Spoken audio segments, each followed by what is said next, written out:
Federal Pizza Company. This building was built in 1925. It's the original MGM Mere Picture House, originally a vaudeville theater. Me and my wife made a dedication with two things, the neighborhood and money. We bought the building about 2 years ago, and we invested the money in the building by doing two things again. We invested in the community, and we invested in a lot of equipment. So let's go into the main theater with the two pizza ovens, and we'll show you what we did there. So now we're in the main theater, which this entire building was one theater, but the left side theater was the main theater by way of us putting the two Italian pizza ovens in, which is Gianni and Cunto's, and which we brought in from Southern Italy.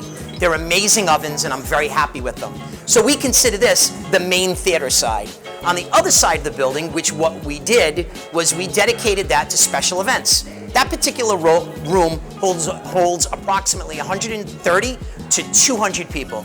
What we've done also in this property, because of the size of the property, being 11,000 square feet, we actually hired a concierge.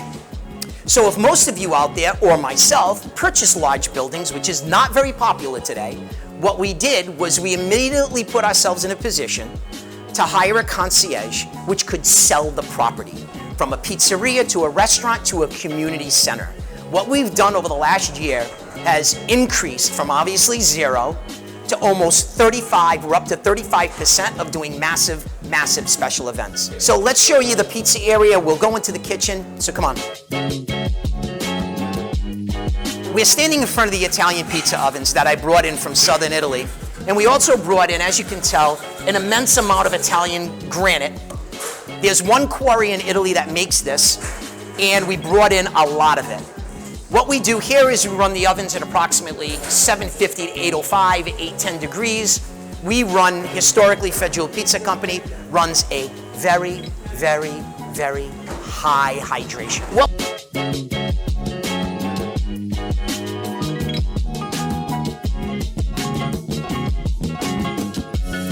as most of you can tell, it's really wet. I run a 70, 75% hydration. So it's really, really that's it. Very simple.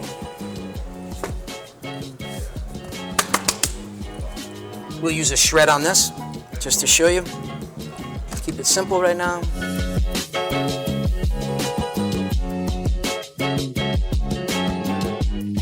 You know, with Neapolitan stuff, the way we make it, more is not better, less is better. Okay, let's go for it.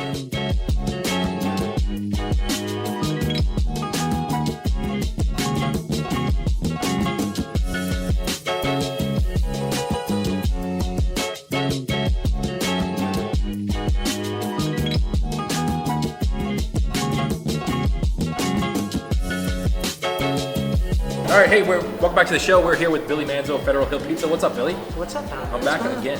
That's okay. You can keep coming back. So we made some pizza, which you probably have seen if you watched this video. Yep. Billy specializes in a few different styles of pizza here in Providence, Rhode Island. But I have 5 questions for you. Go ahead, shoot. Because we've done an interview before. We've done Facebook Live. We've done a podcast. But I want to know a few questions about Billy Manzo. Go ahead. So my question number 1 to you is, who inspires you in business and in life? Good question. I know. That's what I thought. When I wrote this question down, I said, you know what, I'm going to try to stumble. What questions haven't I asked Billy before? My dad. Yeah.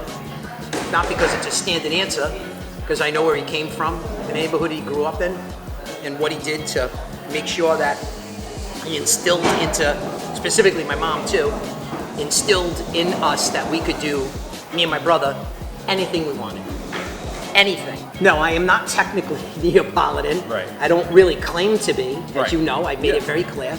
But the flavor profiles that I have created are 100% Neapolitan. My dough recipe is a mix of multi-flour, as you know, but now those companies in Italy are now blending flours to sell in a 22 kilo bag for the US consumer and consumers around the world. Right. So when I went to Italy, and I've been to Italy a bunch of times on video and off video, where I train, I'm like, hey man, this is like my mix this is what I mix. How long have you been doing that for? 12, maybe 12 or 14 years now. So I go a lot of times. I go. I don't videotape it. I'll go and I just like old school. I go. I put my phone away, focus, hang, talk, shoot the shit, really get down and dirty. Once in a while, really, I videotape. Once in a while. Did you love video? I don't know if I love video. I just think I'm comfortable with video. Right. I don't know if I love it because there's a love-hate relationship.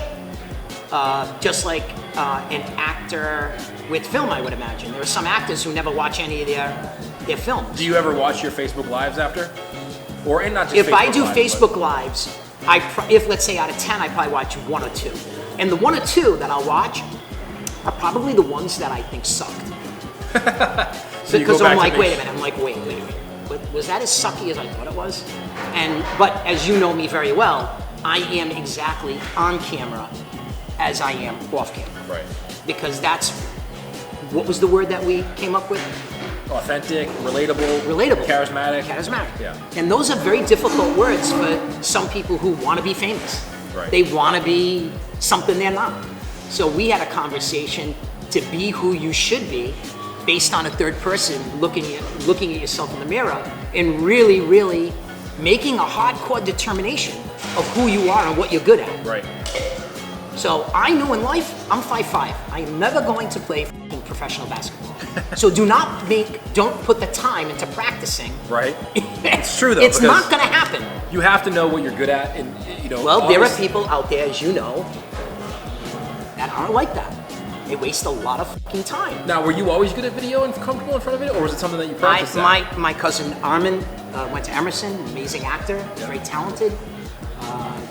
My daughter is just a natural at it. I think I've seen her on a couple. She's unbelievable at it. She's been doing it since she's like 2. Because I'm someone who wasn't comfortable in front of the camera. I wasn't afraid of it, but I wasn't super comfortable in the beginning. And as I did it a little bit more and more, I got a little bit more comfortable with it. So it wasn't something that was naturally in my DNA to be comfortable on camera. Well, I've had conversations with you about Anthony Bourdain. Yeah. Anthony Bourdain, and I'll say it on videotape, he knew, as well as I did and everybody else who understand the industry, that he sucked at the beginning.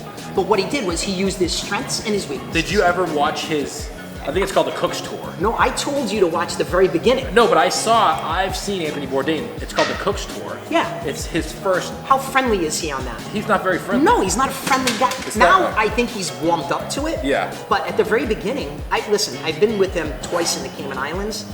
In both times, he's not a warm and cuddly guy. He's gotten more warm and cuddly, but that's just not his personality. I guess that happens to you. It doesn't matter, he's a bad guy. He's probably a great guy. It happens with age, too, though. Yeah, As we get older, we get a little bit more. But they actually ran with his strengths. Yeah. And we've talked about it. Yeah. He videotaped B-roll, then after they went back and said, okay, listen, we're going to put you in the studio, just do your voiceover. Yeah, because I'm the same way, though. I'm a little bit more comfortable with video now. In the beginning, I wasn't. Mm-hmm. But I always tell people, listen, the only way you're going to know if you're really, truly, everybody's afraid of it in the beginning.